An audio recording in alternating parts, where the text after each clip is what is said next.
If someone had told me 60 seconds could rewrite 2 lives, I'd have stepped away. The letter arrived in a plain white envelope, no return address, slid under the door of the tiny apartment I'd called home for almost 3 years. My hands were shaking before I even opened it. I knew what it was. I'd been expecting it, dreading it. When I finally broke the seal and read the lines, my stomach dropped like a stone. Notice of deportation proceedings. I had 30 days to leave the country. 30 days before everything I had built here, my job, my life, my fragile hope that I could stay invisible long enough to make something real, collapsed into nothing. I pressed the paper to my chest and tried not to cry. Crying was useless. What I needed was a solution, and the only one was marriage, a legal union, a green card, and a piece of paper that could stop my world from collapsing. Except I didn't have anyone. No boyfriend, no girlfriend, no family, just me and the endless, gnawing fear of being found out. That night, I walked into a crowded bar near downtown.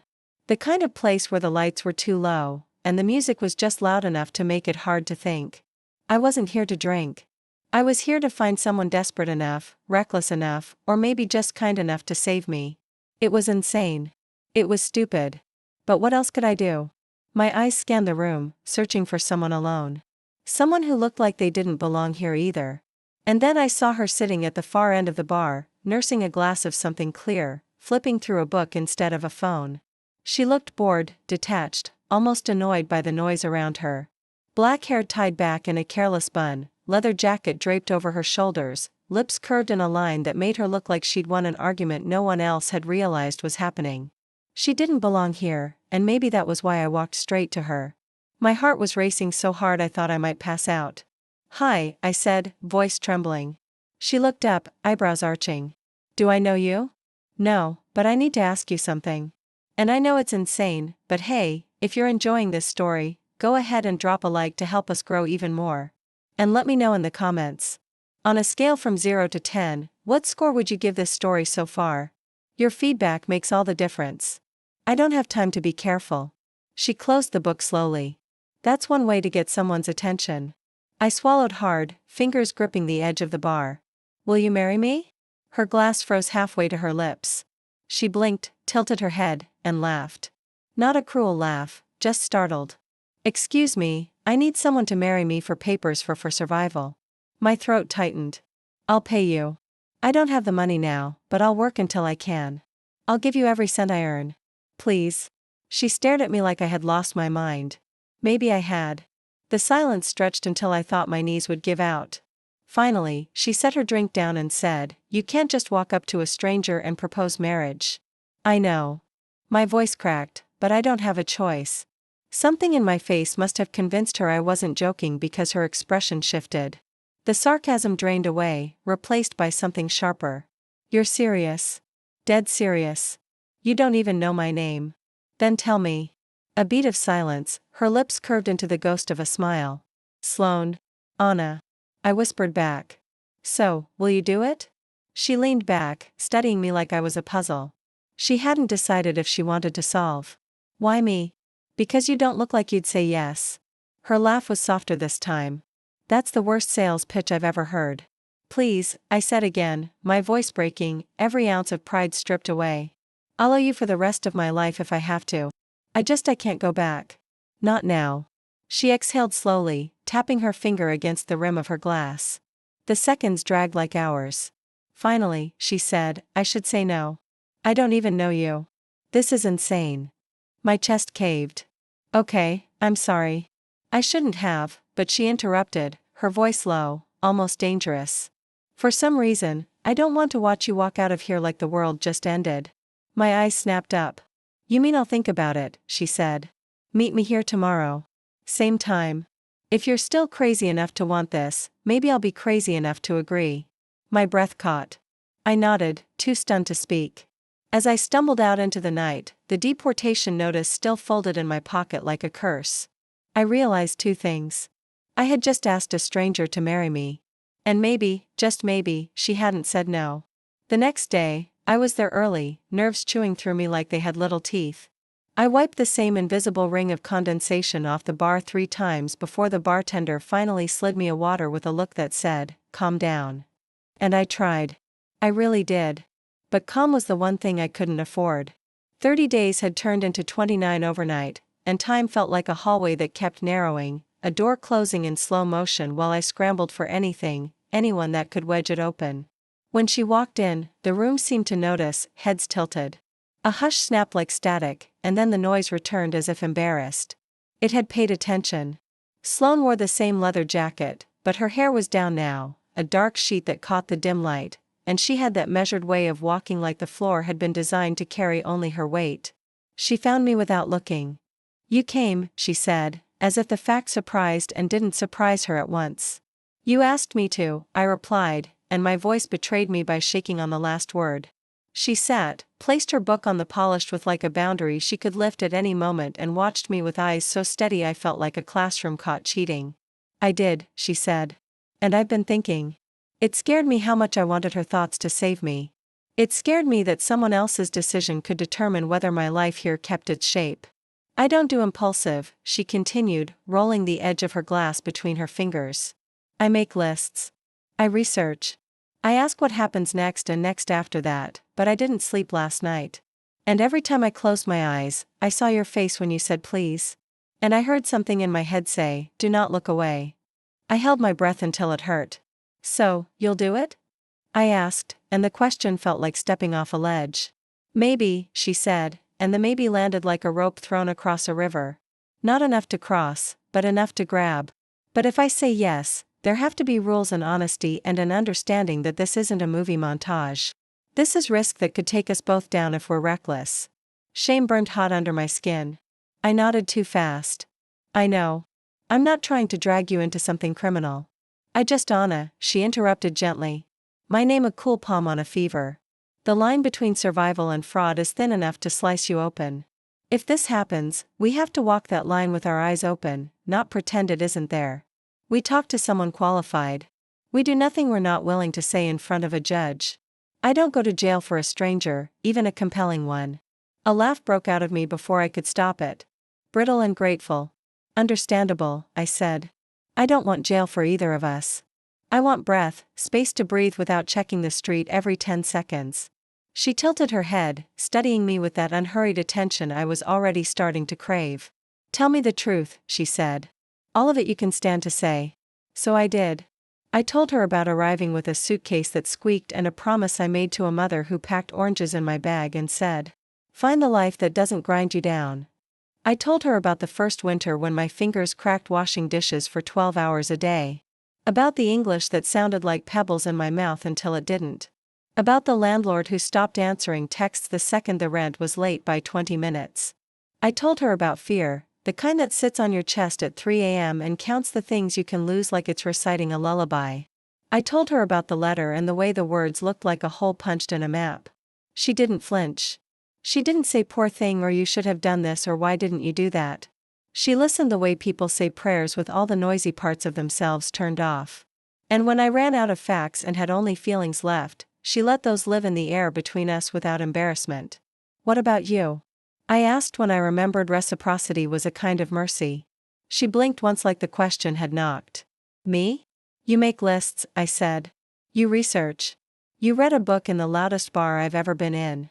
That's not nothing." A slow smile, reluctant and genuine, touched her mouth.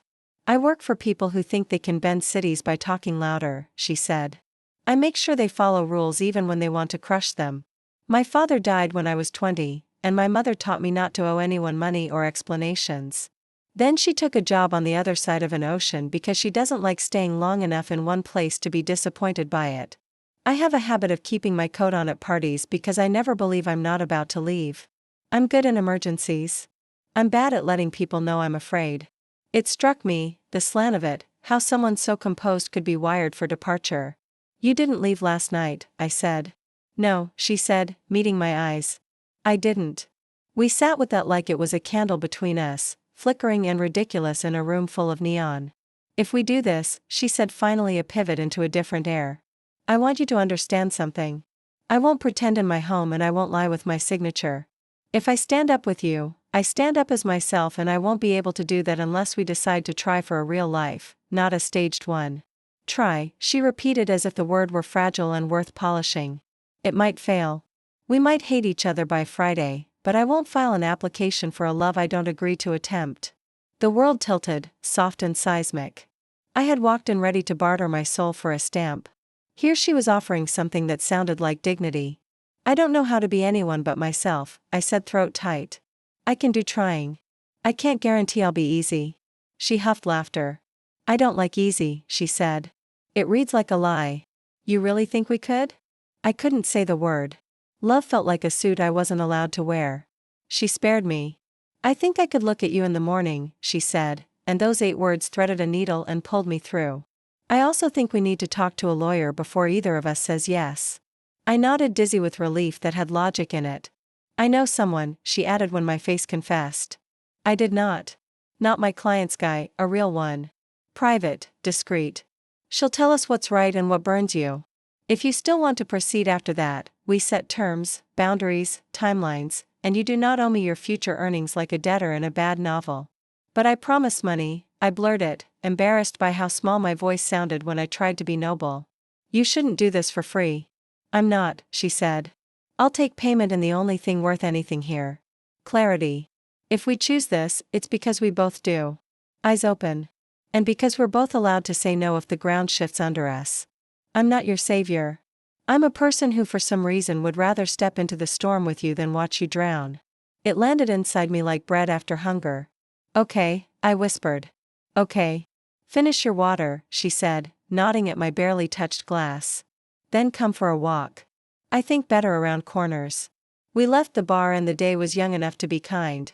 The sun made coins on the asphalt and the wind smelled like the bakery 2 blocks over that put too much sugar on everything. A sin I resented and craved. We walked without touching. A parallel that felt newly intentional. And she asked questions that didn't feel like tests. Where do you go when you're sad? What music did your mother play when she cleaned? What food would you cook for someone who'd never met your country? What makes you feel like you exist? I answered clumsily at first, then with more muscle as I realized she wasn't collecting information to use as leverage. She was building a map, and she tended to maps with the kind of care you use when you actually plan to go. She told me small things that turned into large ones as they stacked. The scar on her knee from slipping on a pool deck. The way she counts windows when she's anxious. The list of city trees she keeps on her phone. How she hates thunderstorms, not for the noise, but for the seconds of silence before it, the stretch where she thinks about everything that can't be stopped. We crossed streets like they didn't belong to us yet and paused on a pedestrian bridge where the river was busy carrying yesterday away. She leaned into the railing and stared at the water like it owed her a straight answer. Do you believe in fate? She asked, her voice holding a softness I hadn't heard yet, a note only rivers get. I believe in hunger, I said, and stubbornness, and luck that feels like a dare. I don't believe in fate, she said, as if correcting herself mid-sentence. I believe in choices made at the speed of a heartbeat that rearrange the furniture of your whole life. She looked at me then, and there it was again, the door creaking open in my chest. Here are mine, she said, pulling a small notebook from her jacket like a magician revealing a dove. 1. We meet the lawyer tomorrow morning. 2. If she says run, we run. 3. If she says there's a way, we still only proceed if we both agree to try for something that can stand in daylight. 4. No lying to the people who matter. We don't make allies into props. 5. If you ever feel like you're drowning and I'm the water, you say stop and I step back. My laugh was unsteady. You brought a list to a proposal. Always, she said, deadpan. And then her mouth did the thing it did when she allowed herself the smallest joke, and I wanted to put my hands on that smile and memorize it like a recipe. I fished a pen from my backpack, one of those cheap hotel pens that always betray you, and wrote my own line beneath hers. 6. I said. If you ever feel like you're a scaffolding I built to hold up a lie, we tear it down. She nodded as if I'd passed a test she was relieved I knew existed.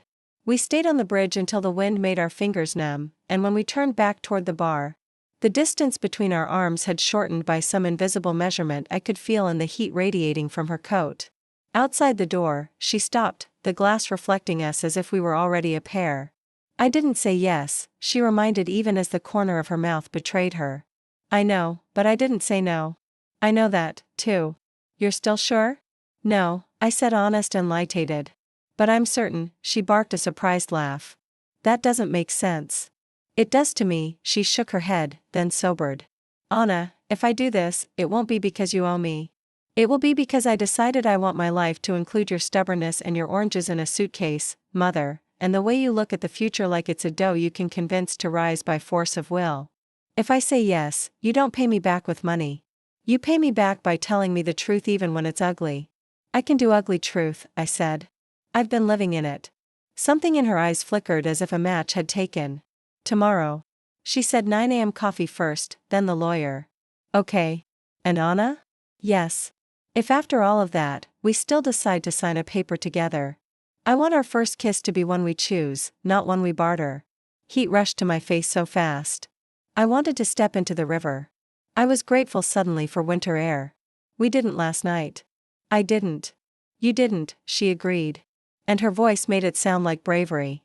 But when we do, I'd like to know that it's not about saving anyone but ourselves from living smaller than we could. I nodded because words were a foreign country again. She reached past me to open the door, but before she let it swing wide, she added almost as an afterthought that was anything but. For what it's worth, I think I already started choosing. Then she was inside and I was outside and the world looked a little different around the edges like someone had adjusted the focus. I pressed my palm to the cool glass counting my own heartbeat like a metronome. Tomorrow might bring a closed door. Tomorrow might bring a map. For tonight I held on to the wild improbable fact that a stranger had met my desperation with rules and mercy. And that somewhere between those two things, I could see the outline of a life I hadn't dared to sketch. I walked home with the letter a little less heavy in my pocket. I rehearsed no and yes the whole way, not because I wanted to be ready to change her mind, but because I wanted to be ready to accept whichever would be kinder to the person I was when I asked. It didn't feel like I was marching toward a crime. It felt like I was walking toward a door that might unlock if both of us decided to turn the key at exactly the same time. And that was the difference between survival that hollows you out and survival that makes room for a heart. I slept on the couch under the window, shoes still on, because I didn't trust the night not to move, and dreamed the simplest dream. A kitchen light, a mug, a name said by someone who had decided to stay. In the morning, I woke to my phone buzzing. A message from an unsaved number. 9:00 a.m. It read, "Don't be late." And below it, as if she couldn't help herself, 3 words that set the clock inside my chest to something like, "Hope. We'll do this right." I typed back on a breath I hadn't realized I'd been holding for years. "I'll be there." And for the first time since the white envelope slid under my door, I believed myself. The office smelled like paper and peppermint tea, not the sharp leather and intimidation I'd expected. Sloane held the door open for me, her jacket brushing my arm as I stepped inside, and even that tiny touch set every nerve humming. The woman behind the desk looked calm, efficient, and not at all surprised when Sloane introduced us. "Anna, this is Erin. She doesn't waste time." Erin adjusted her glasses and gave me a look that seemed to pierce through excuses. "So, you're here because you want to get married for immigration purposes." My throat went dry. "Yes. I mean, if that's possible." "Possible," Erin repeated, leaning back in her chair. "Yes. Simple. No. This isn't some fairy tale paperwork. Immigration officials are trained to catch fraud. They'll ask questions you won't see coming. They'll interview you separately. They'll want photos, proof of a shared life, bills, leases, details down to which side of the bed you sleep on." My stomach clenched. "I can learn," I said. "I can memorize anything." Sloane's hand flexed against her notebook, but she stayed silent. Erin tilted her head. "It's not about memorizing. It's about living convincingly enough that you stop noticing the difference. That means moving in together, combining finances, knowing each other's families, tastes, habits. That means committing for at least 2 years before conditions lift. Are you ready for that?" The number hit me like a slap. 2 years, not just 10 days, not just survival. My voice broke. "If I don't, I'll be deported." Erin nodded once. No softness in her eyes. "Then the question isn't whether you're desperate enough. It's whether she," her gaze slid to Sloane, "is willing to burn her life into yours that deeply." Sloane finally spoke, her voice low but steady. "What happens if they find out it's fake?" "Fines, prison, deportation for her. A record for you. It's not worth doing unless you're all in." Silence sat heavy. I couldn't breathe. I wanted to reach for Sloane, beg her, promise her anything, but her face was unreadable, carved into composure. Erin closed the folder in front of her. Think carefully. Come back in a week if you're certain. Don't come back if you're not. We walked out into cold daylight, the city rushing around us like it had no idea my world was collapsing. I hugged myself, fighting the sting of tears. You're going to say no, aren't you? I whispered. Sloane didn't answer right away. She stood there, hands in her pockets, looking up at the sky like she was searching for an instruction manual. Finally, she turned to me. Do you understand what this means, Anna? 2 years living together, pretending or not pretending until it's indistinguishable. That's not a transaction. That's a life. I know my voice cracked and I don't have another option. For the first time since I'd met her, something in her expression softened. Not pity, something closer to recognition. She stepped in, near enough that the warmth of her coat reached me. You said you'd pay me back with money, she murmured. Forget that. If I do this, it's because I choose to stand in it with you. And if I stand in it, we're not pretending. We're choosing. Understand? I swallowed and nodded. Yes. Good. She drew a breath, like the decision weighed more than her bones. Then I'll give you my answer tomorrow. Before I could respond, she turned and walked away, leaving me in the cold with hope burning so bright it almost hurt. I didn't sleep so much as bargain with the dark. If I keep my eyes open, nothing will change. If I close them, maybe I'll wake to a life with softer edges. If I count the ceiling cracks, I'll invent a number big enough to swallow fear. When morning finally pried the room open, my phone rattled on the nightstand like a small emergency. And there it was, Sloane, coffee at 8. Bring your lease and whatever proves you're you. My hands shook so hard I sent 3 replies in my head before I managed one on the screen, on my way. The streets were still rinsed by dawn when I reached the corner cafe.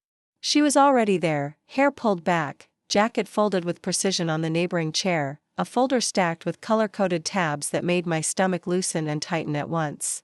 She looked up, and I watched the professional line of her mouth soften by a fraction.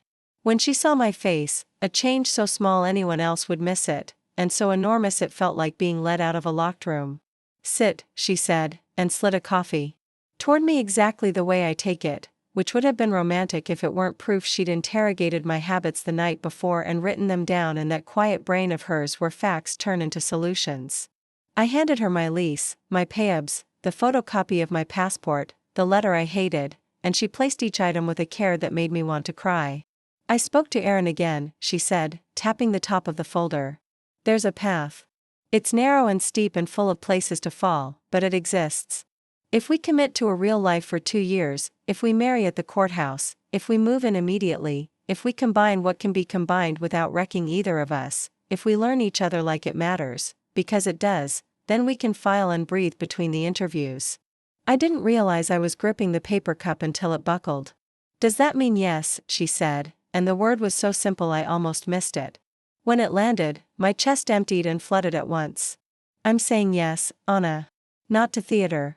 To trying, to choosing you in a way that can stand in daylight. For a heartbeat, everything in the cafe went soft around the edges. The hissing milk, the bell at the door, the weathered wood, all of it blurring behind the fact that someone had just climbed into the storm with me and called it living. I had practiced gratitude speeches in my head all night, noble and eloquent and humble. And what broke out of my throat instead was an unlowly sound that made her smile with an ache in it.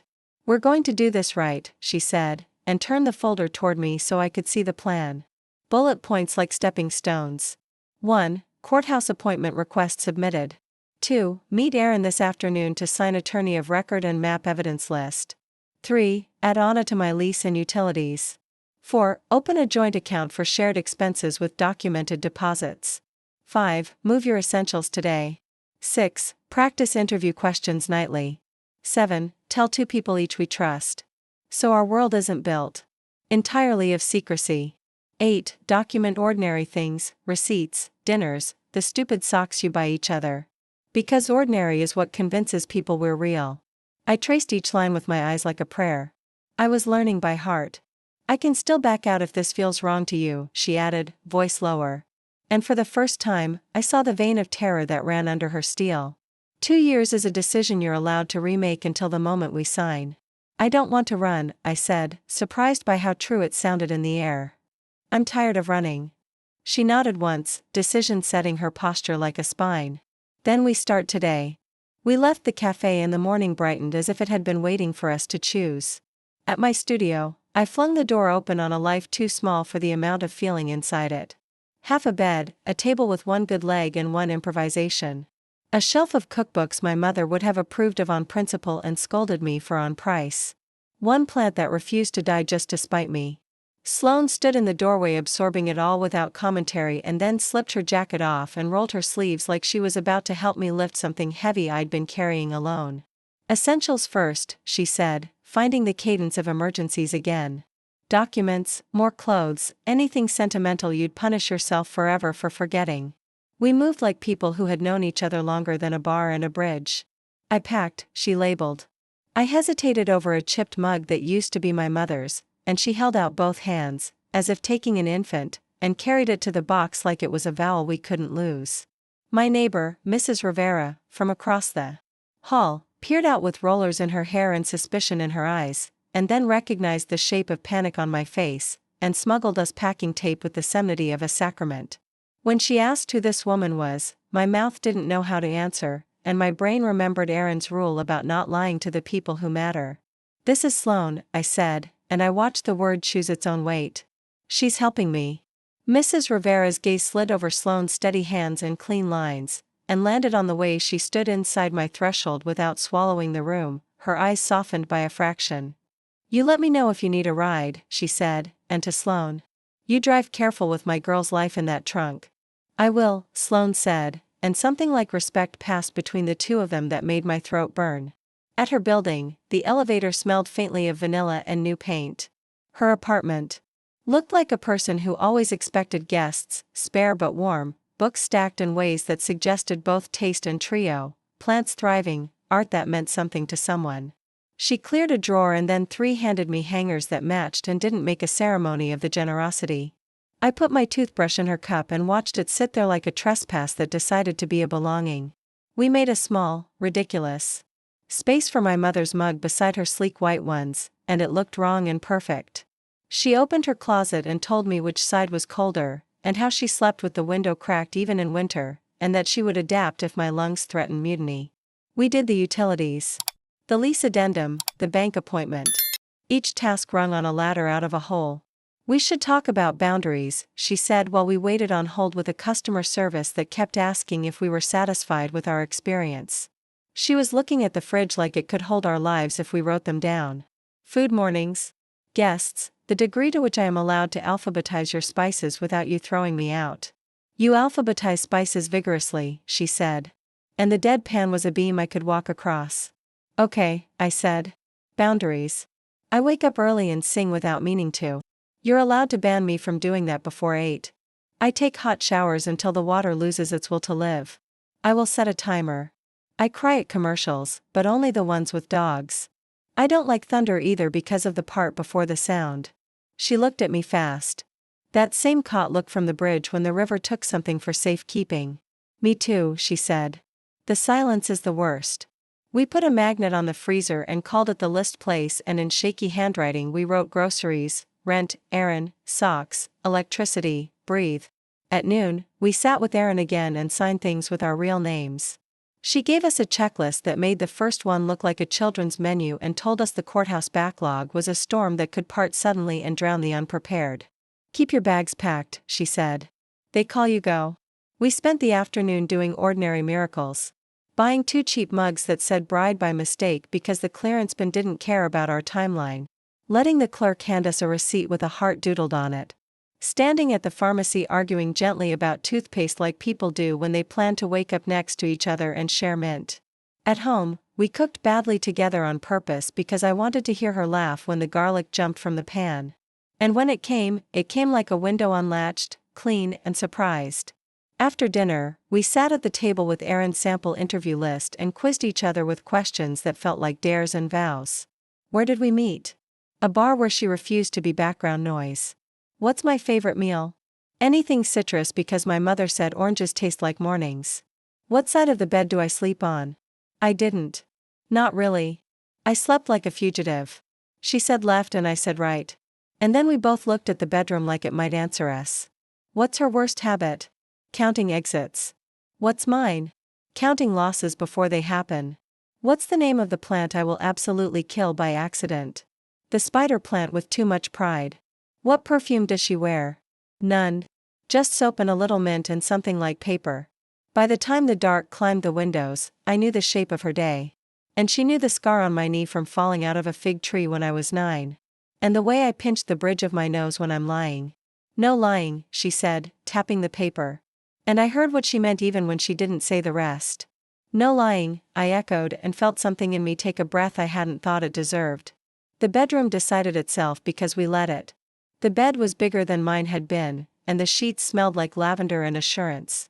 She stood on one side and I stood on the other, and the room hummed like a string pulled tight. We don't have to, she started. And I knew she meant share, touch, crash into a future just because the law required us to perform it. I know, I said, because she had given me the same mercy already. But for the record, I sleep better when I can hear someone breathing.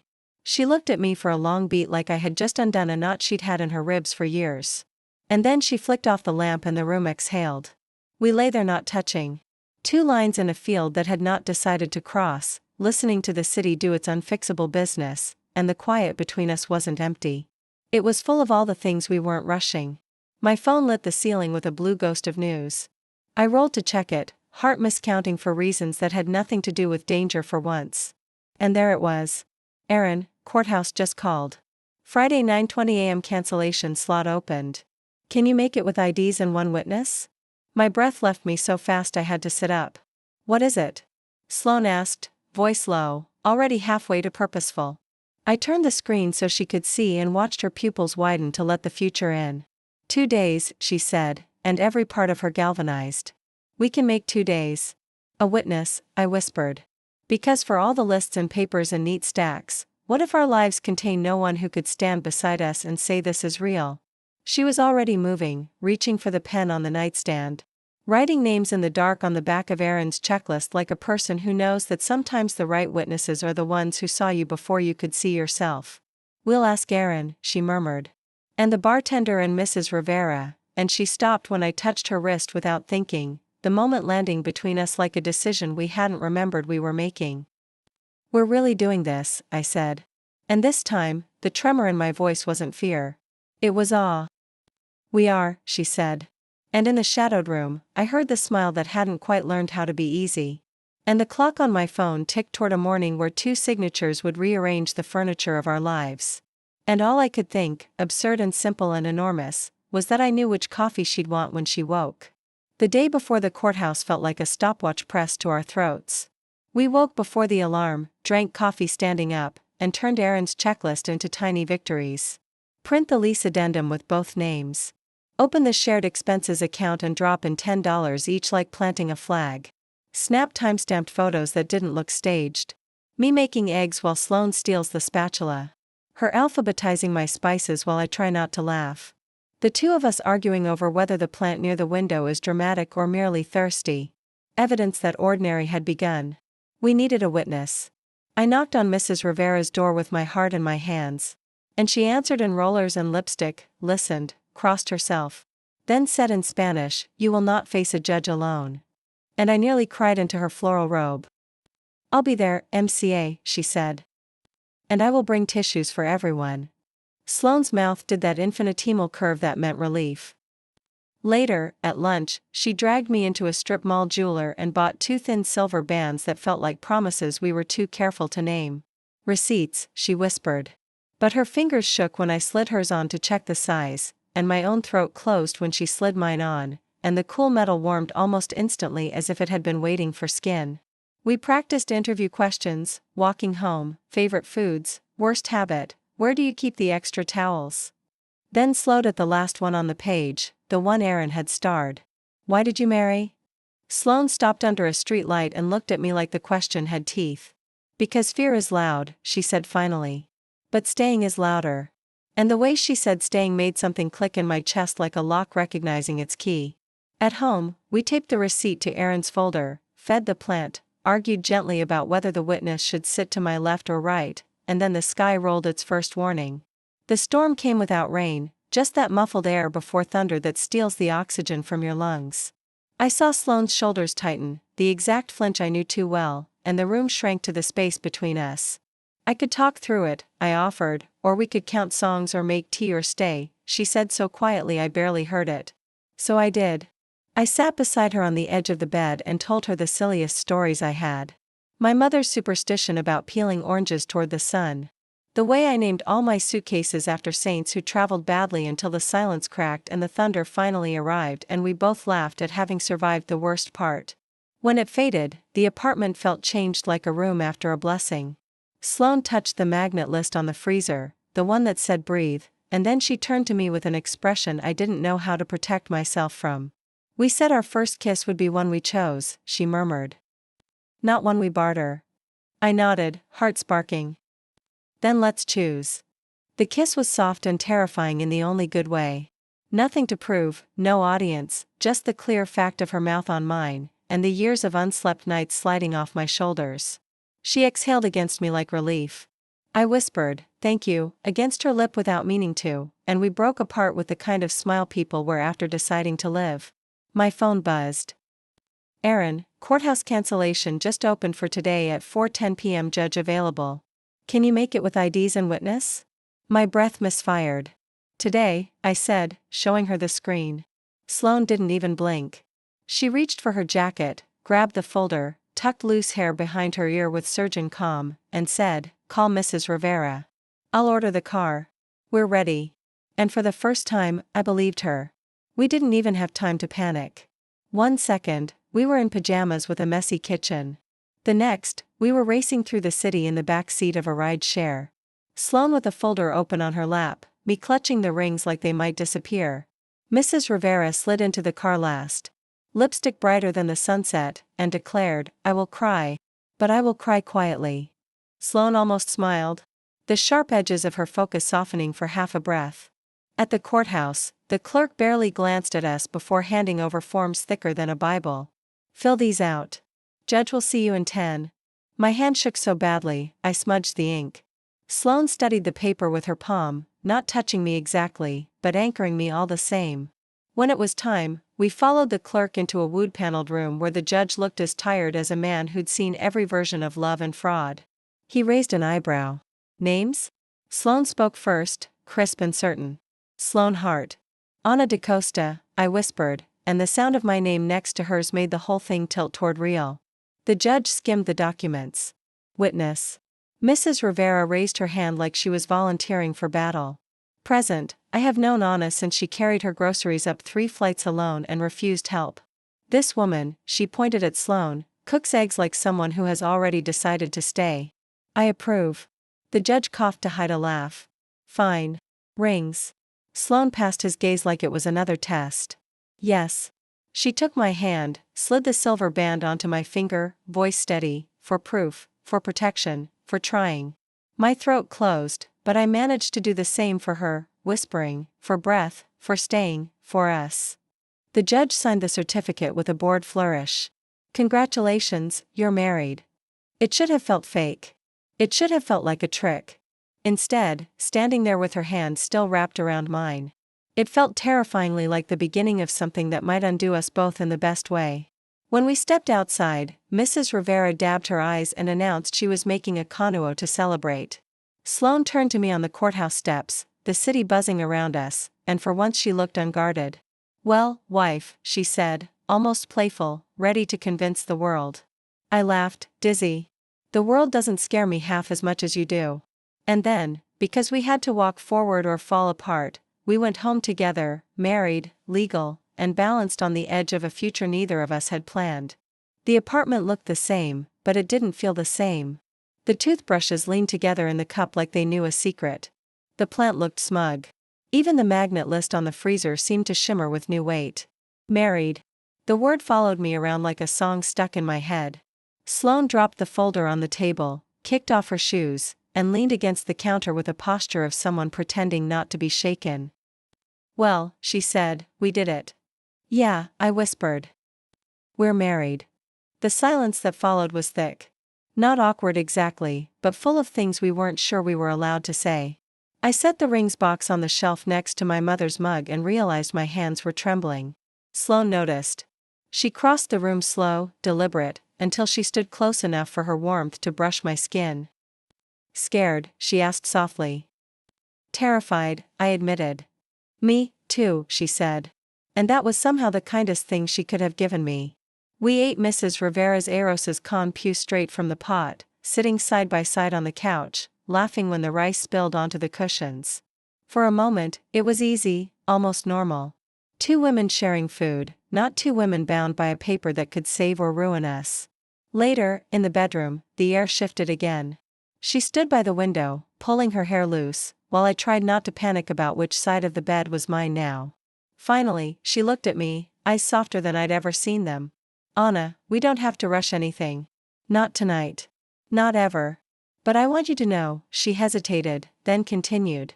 I don't regret saying yes. Something in my chest cracked wide open. I climbed onto the bed, patting the space beside me. Then stay, I whispered. She did. She slid under the blanket close enough that our shoulders touched. We didn't kiss.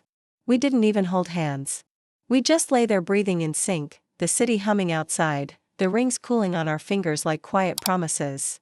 And for the first time in years, I fell asleep without fear pressing on my chest because she was there and she had chosen to stay.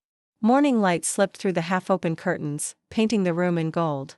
For the first time in years, I woke up before fear. Sloane was already awake, propped on one elbow, scrolling her phone with the kind of focus she gave everything. When she noticed my eyes opening, she set it down and said, "Good morning, wife." Like she was trying the word on her tongue. It made me laugh and blush at once. You don't have to call me that. I know, she said, a ghost of a smile tugging at her lips. But it's true. We stumbled into a routine without meaning to. She made coffee strong enough to wake the dead. I balanced it with toast and jam. She liked to read the news out loud and dry commentary. I countered with music, filling the kitchen with old Brazilian songs my mother used to hum. At first, it felt staged, like we were playing at domesticity. But slowly, the act softened into something else, something that felt suspiciously like home.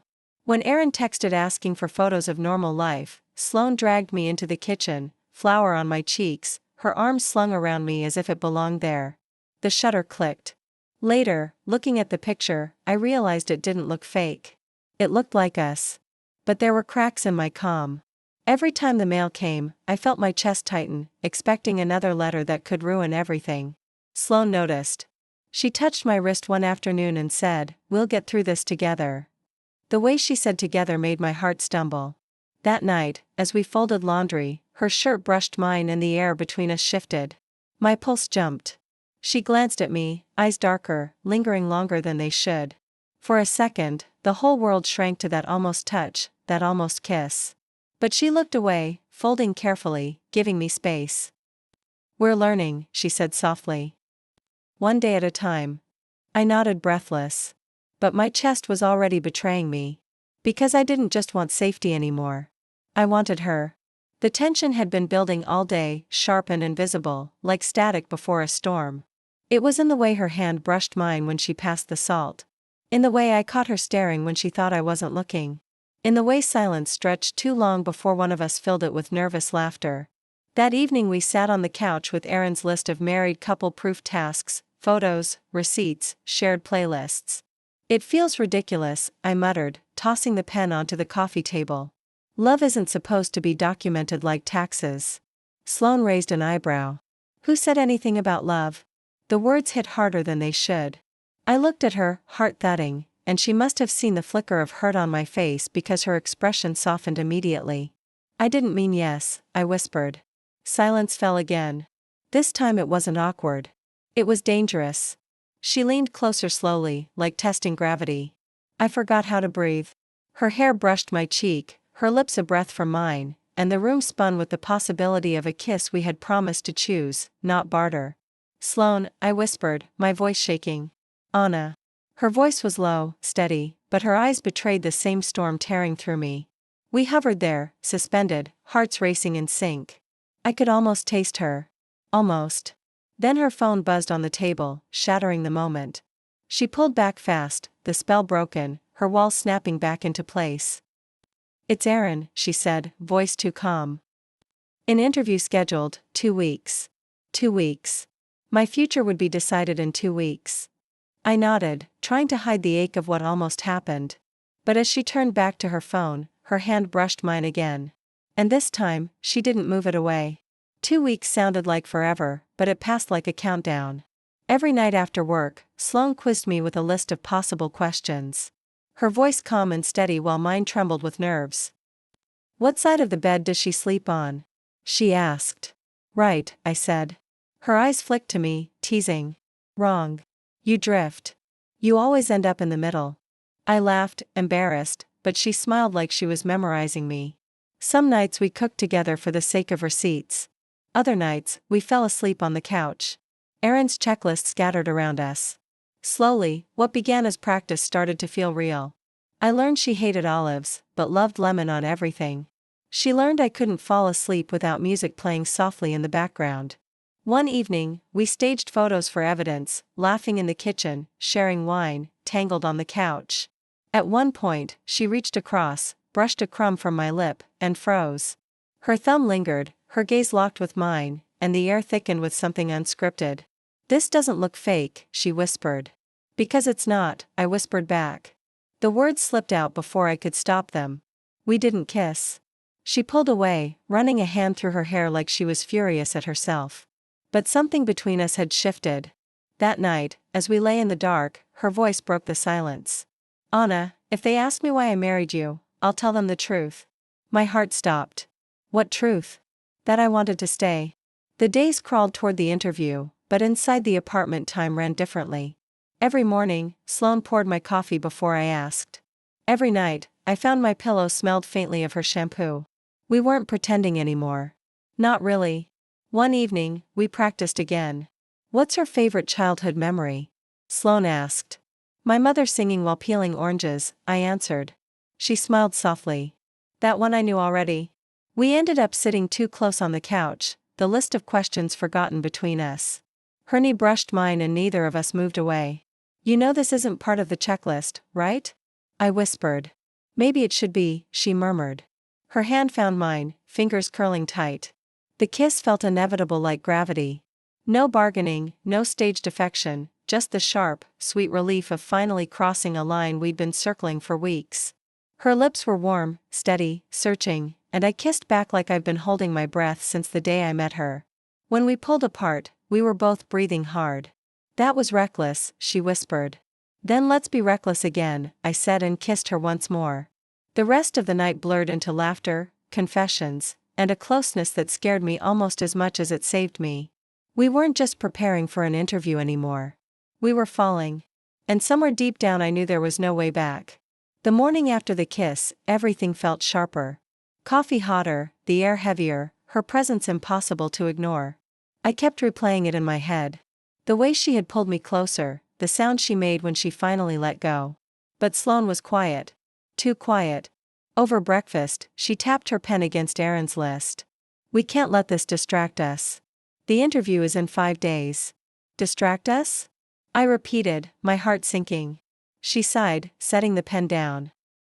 "Anna, if they see through us, you lose everything. I can't let that happen." So, the kiss was what a mistake. Her eyes flashed, but she didn't answer right away. Finally, she said it was real. "That's the problem. Real feelings make people reckless, and we can't afford reckless." The words stung, but I understood. Still, that night when we rehearsed again, favorite movies, pet peeves, middle names, the tension was unbearable. She asked. "What side of the bed do I sleep on?" "Left," I answered automatically. "Wrong," she said softly. "I sleep wherever you aren't until you drift close." My breath caught. She leaned in, then stopped herself, clenching her jaw. "We can't," she whispered. But when I reached for her hand, she didn't pull away. And in the silence between us, the truth was undeniable. No matter how much we tried to control it, we were already in too deep. The courthouse waiting room smelled of stale coffee and nerves. Couples sat shoulder to shoulder, some holding hands, others avoiding eye contact. Sloane and I were in the middle, our fingers loosely entwined, her thumb tracing absent circles against my skin like she couldn't stop even if she tried. When the officer called our names, my pulse went wild. Inside the interview room, the walls were bare, the table cold. A woman in a gray suit looked up from our file. "Congratulations on your marriage," she said flatly. "We just need to confirm a few things." She split us up. Sloane went first. I sat outside, chewing my lip until it bled, imagining every possible slip, every suspicion. When it was my turn, my legs felt made of glass. The officer's questions came quick. Where does Sloane keep her toothbrush? What's her favorite breakfast? What side of the bed does she sleep on? Left, I answered. Then I swallowed and added, though she ends up in the middle if I drift too close. The officer's pen paused mid-scratch. Her eyes flicked up sharp. That's very specific. It's the truth, I said, and for once, it didn't feel like a performance. After what felt like hours, I was dismissed. Back in the waiting room, Sloane was already there. Her face was calm, but her eyes gave her away. I sat beside her, our knees brushing. "Well," I whispered. She exhaled slow. "They'll let us know in a few weeks." It wasn't a yes. It wasn't a no. Just a chasm of waiting. But when she took my hand again, firm and certain, I realized something. Even if the government didn't believe in us, we already did. Days stretched into weeks. Every envelope in the mailbox made my stomach drop. Every unknown number on my phone made my hand sweat. But the letter we were waiting for didn't come. In the meantime, life happened. We bought groceries together. We argued about laundry. We laughed at sitcom reruns on the couch. Somewhere along the way, the act of being married stopped feeling like rehearsal and started feeling like routine. But waiting gnawed at me. One night, I found Sloane on the balcony wrapped in her jacket, staring out at the city lights. Her shoulders were tense, her jaw clenched. "You're scared, too?" I said quietly. She didn't look at me. "Of course, I'm scared. I built walls around my life, Anna. And then you came with your stubborn eyes and tore them down in 10 days. Now everything feels fragile." I stepped closer. Fragile doesn't mean fake. Finally, she turned, eyes shimmering with something she usually kept buried. "Do you understand what it means? If this gets denied, you'll lose your home and I'll lose you." My breath caught. "You'd miss me?" Her laugh cracked. "Miss you, God. Anna, I'm already in love with you." The words landed like a strike of lightning. I froze. Then grabbed her hand. "Say it again." "I love you," she whispered. "Study now. Not because of the papers. Not because of survival. Because you're you. And I don't know how to unload you anymore." I pressed my forehead to hers, tears burning. "Then whatever happens with that letter, we'll face it together." For the first time, she didn't argue. She just pulled me into her arms and held on like she'd never let go. It arrived on a Tuesday morning, a plain white envelope, no different from the one that had started all this. My hand shook as I pulled it from the mailbox. Sloane was beside me, steady as stone, though I could feel the tension radiating from her. Inside the apartment, we stood at the table. The letter between us like a living thing. "Open it," she said softly. "I can't," she reached out, covered my hand with hers. "Then we'll do it together." We tore the seal. My eyes blurred as I scanned the words. Then they focused on one sentence that made my knees weak. "Your petition has been approved." I gasped, covering my mouth. Sloane caught me before I could collapse, laughing shakily. "We did it," she whispered. "Anna, we did it." Relief rolled over me in waves, but beneath it was something larger I couldn't keep inside. "Sloane," I managed, "this started as survival. But I don't want you just as a lifeline. I want you because you're the only home I've ever found." Her eyes softened. For once there was no hesitation, no wall, no fear. "Good," she said, pulling me in. "Because I stopped pretending a long time ago."